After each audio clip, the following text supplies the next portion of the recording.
We watched one battle after another, and I don't know. I left the theater thinking that maybe this was a 6 for me, and the more I learned about it, the more I tried to understand it, the more my score has risen. And I don't know, I just don't prefer Leonardo DiCaprio as a person. I think he dates people in a creepy way, but the focus here is really on Paul Thomas Anderson. And the answer I have for you is that I don't know any of his other movies, I don't think. I'm trying to look at them, and I just don't think I've seen his filmography. But I spent a little while doing some research. This movie is based on a book kind of loosely because the book came out, 40 years ago, and it's set not in anything tied up in immigration or border policies. It's all about drug enforcement, or like the war on drugs. So it's kind of interesting to see this weird change between what the source material kind of is, and Paul Thomas Anderson basically had to get a whole other movie written because everything is so very different. Teyana Taylor is a perfect example of, in the book, she's not like gone. Spoilers for you kids. She's got like her own thing going on, so it's super wild the difference between what's presented and what's here. And I guess at the end of the day, it's so completely different. I can see where people say loosely based on, because it seems like that is present anywhere it's like alluded to that they're related. If you're not aware, there are a lot of 10 out of 10 reviews for this movie floating around, and it's bordering on 3 hours. And when I left the theater, I was leaning towards a 6. But actually looking at negative reviews and seeing where they're wrong has led me to a higher rating. Sean Penn gives such a great performance here. What is this Terminator semen demon doing? Bananas. And I guess I've seen him in a plenty of things. I just never seen him quite like this. I love Benicio Del Toro. I think he's doing a fantastic job where there's just such a huge spread. DiCaprio is obviously the most cooked he's ever been in a movie, straight out admitting that he knows the password, or he knew it at some point, but he smoked a lot of pot up until this point and drunk, so now he doesn't know what the passwords could be, so he needs a little bit of help. Teyana Taylor does a pretty good job. She's really not in the movie a ton, where Chase Infinity's doing fantastic. For like a debut actress, she's doing a great job amongst huge names here, it's a big deal for a lot of things. I think one of the biggest weaknesses for this movie for me is I haven't seen this trailer 9 million times. And having watched it, I kind of understand why the marketing is trying so hard to make this a movie that a lot more people have seen, but a lot of the trailer does not really match the vibe of the film, and I don't really know whose fault that is. I don't know. I guess you blame it on Warner Brothers, but it's hard to really think they're going to change because they've had one banger after another this year between Sinners and Weapons and this. It's just hard to say that it'll change or make any difference. I had a really good time with this. It's so different and so rich. One of the weird things that I saw as a negative review is Teyana Taylor is like a pro-abortion revolutionary, so they don't understand why she would carry a child. Why wouldn't she get an abortion? Well, being pro-abortion is not necessarily what that is. She's just pro-choice, which I'm pro-abortion. I don't know about, other people.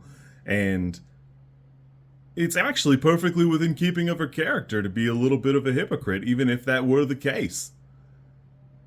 But you may notice she lives with her parents, or at least her mother, and I can see where that is not an easy sell at home.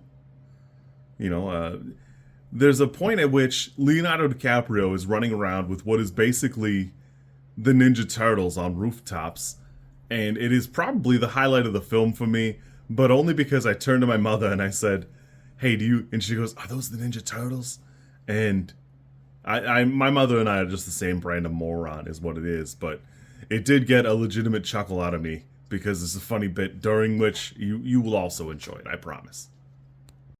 I've seen a couple of reviews where they allude to this being Mad Max, but set in like a modern type of revolutionary, and I can't really argue that, because at first when I heard that I was offended, and I went, well, there's no flaming guitar, I'm not sure how Mad Max it could be. And the answer is, the flaming guitar is jingling keys for puppet morons. Because I want a flaming guitar all the time. I don't think there's ever a time where I don't want to see it. But it's not necessarily what makes Mad Max Mad Max. And looking back now and looking at it with, a more intelligent view, they're right. It's absolutely in that vein. This deserves more credit than I was giving it at first, so they were kind of right, and I was just dumb. It hurts me to say these things. It hurts me to say these things for you. Looking back, it almost feels like there are two movies kind of glued together, but I don't know if you really could have one movie without the other if you did something like that. That I don't think you could have part one and then part two, and I don't know if an intermission would be appropriate. There's really nowhere to put it, and the tension and pacing of this movie is so smooth, I really didn't feel like I had spent 3 hours in the movie theater for it. I keep track of the time a little bit just to kind of have an idea of what's going on and how far we are, but I will admit that this is solidly paced. It's so edited. It's so well edited that it stays at a good clip. Everything you would think would be a plot point or like Chekhov's gun it has such a very different meaning. Just Chase Infinity being a karate student, it will almost never come up other than it'll introduce you to Benicio Del Toro's character, who is now a respected community leader and has like an idea of who the French 75 are, has now solid respect for Leonardo DiCaprio's character. It's also it's so intricately woven that, I don't know, I'm a little stunned looking back. This secret racist cabal, Lockjaw and his obsession with getting into it, and how professional they portray themselves, where for what should be like a clean kill is the messiest thing I've ever seen. Honestly, I'm stunned how much of a good time I had that I'm kind of thinking about watching it again. And the problem is I'm not sure I can squeeze another 3-hour movie out of my weekend here. But I probably will. I'm probably going to go rewatch it, and probably sooner than I would watch literally anything else.